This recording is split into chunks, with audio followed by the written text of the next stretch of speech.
Welcome to the Cat Protection Society Purrfect Podcast, a podcast developed for cat-loving humans who want to ensure their cat has a happy, healthy, safe and enriched 9 lives, and to celebrate just how amazing cats are as companion animals. Hi, this is Rachel, host of the Purrfect Podcast, and today I'm joined with Angela Chapman from Latrobe University in Victoria to have a chat about the mental health benefits of pet ownership with a particular focus on cats. Angela, a very big thank you for joining us. Can you tell us a little bit about yourself and your role at Latrobe University?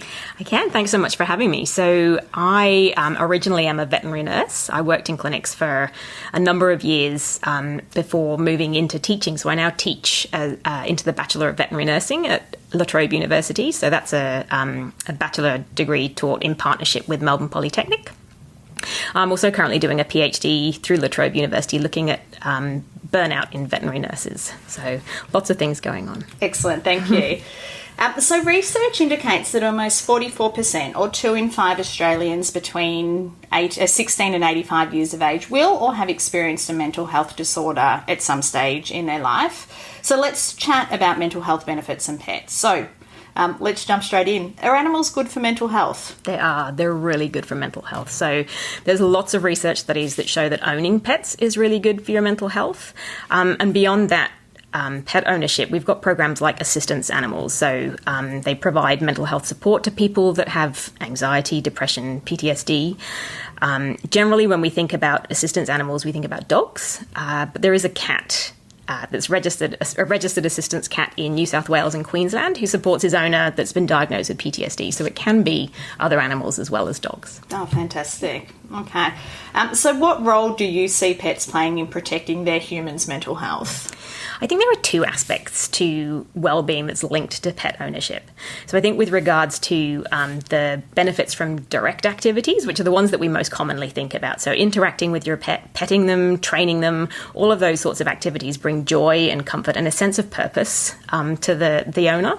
But there's also the indirect activities that we don't necessarily associate with it too much. So buying toys for your pet, which I've actually just done in the cat protection shelter downstairs today, talking about your pet. All of these things bring enjoyment to people, and that has a positive impact on well-being. I know that when I had my 2 kittens when they were really tiny, that's pretty much all I talked about to anyone for weeks. So I'm not sure about the impact on their mental health, but it was definitely really positive for me to talk about them during that time. So yeah, and I must admit, I know obviously at the Cat Protection Society we run events and community festivals, and one of our most favourite parts of that is people coming up to us with their phones and showing us the photos of their cats and kittens, or a cat that they may have adopted from us 5 or 10 years ago. Yeah. And just the pure joy. It's like new mothers showing off baby photos, I think. So absolutely, I would say that my phone is probably 90% cat photos. Yeah. There you go. So what support can pets provide when their owner is already experiencing mental health challenges? Well, I'm not a psychologist, but there is a lot of research in this area that shows that pets can help reduce a sense of isolation in people. So they can provide people with someone to confide in, perhaps in a way that they can't do with other people. Certainly a pet will never argue with you like your partner will do. And they also increase a sense of self-esteem in people. So pets can accept you without judgment, and there's a sense of capability or pride that comes from successfully taking care of another being or another animal. I actually do some volunteer work for a charity called Pets in the Park, and they provide veterinary care and support for pets of people experiencing homelessness. And that human-animal bond really does play an important role in providing emotional support and companionship and that unconditional love to owners at a time when they might struggle to find it elsewhere. Yeah, excellent. Thank you.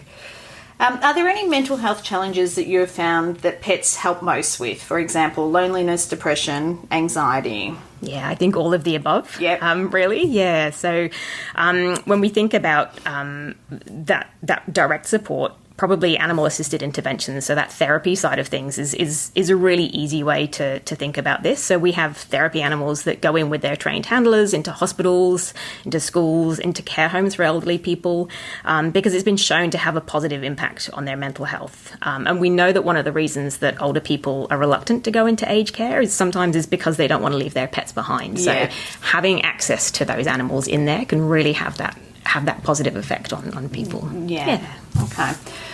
So leading on, is there a particular age or demographic that you have found benefit most mentally from having a pet in their life? Yeah, well, personally, I think all areas, yep. All ages. But research, like I was just saying, suggests that specifically cats can bring benefits to older people. Yeah. The impacts of loneliness, we know, are pretty extensive, and they're actually linked with functional decline in older people. So having a cat can really help with tackling that loneliness side of things. We also see in younger children, and particularly children with autism spectrum disorder, that cats can help to calm them and bring about a sort of a calmer mood. So that's great for the children, but also really good in turn for comforting the parent. That obviously no parent likes to see their child distressed, so it can have that dual positive benefit. Yeah, fantastic. So what are some of the specific mental health benefits that pets can provide? I know we have touched on it earlier, but, is there anything specific, and why do you think that's the case? I think there are a couple. So companionship we've kind of already touched on, particularly for elder people and those that are isolated. It can provide people with someone to talk to, and as I said with myself, something to talk to other people about. But also depression is a big one, I think, in this area. So we know that the presence of and interaction with cats can help reduce negative moods, and it can help improve depressive symptoms, particularly again in older people. And then another side of things is that we've all watched cat videos on social media, and they have actually been shown to boost energy and positive emotions in people. So they are not just time wasting. I mean, they are time wasting, but they're time wasting and they're improving our mood at the same time. Fantastic. So, yeah. Thank you. I was going to say, all our avid social media followers would definitely agree with that. Absolutely. So obviously the Cat Protection Society advocate for just how amazing cats are as companion animals. So in your opinion, are there specific benefits that come from owning a cat as opposed to any other type of pet? Yeah, I think there are different benefits. When we think about dogs, for example, probably one of the key benefits of dogs are that increase in exercise that we end up getting, perhaps a feeling of safety or protection that we get from the dog. And whilst cats can be harness trained, it's not really the norm to take a cat for a walk and have those social interactions or that increased exercise. We don't tend to see cats at the cat park or down at the cat beach. So we're not getting that side of things, but that in itself can be a benefit of cat ownership in that it has lower physical demands. So for people that perhaps don't have the physical capacity to exercise a dog, they can still get that same emotional and companionship benefit from a cat without that exercise need. Yeah.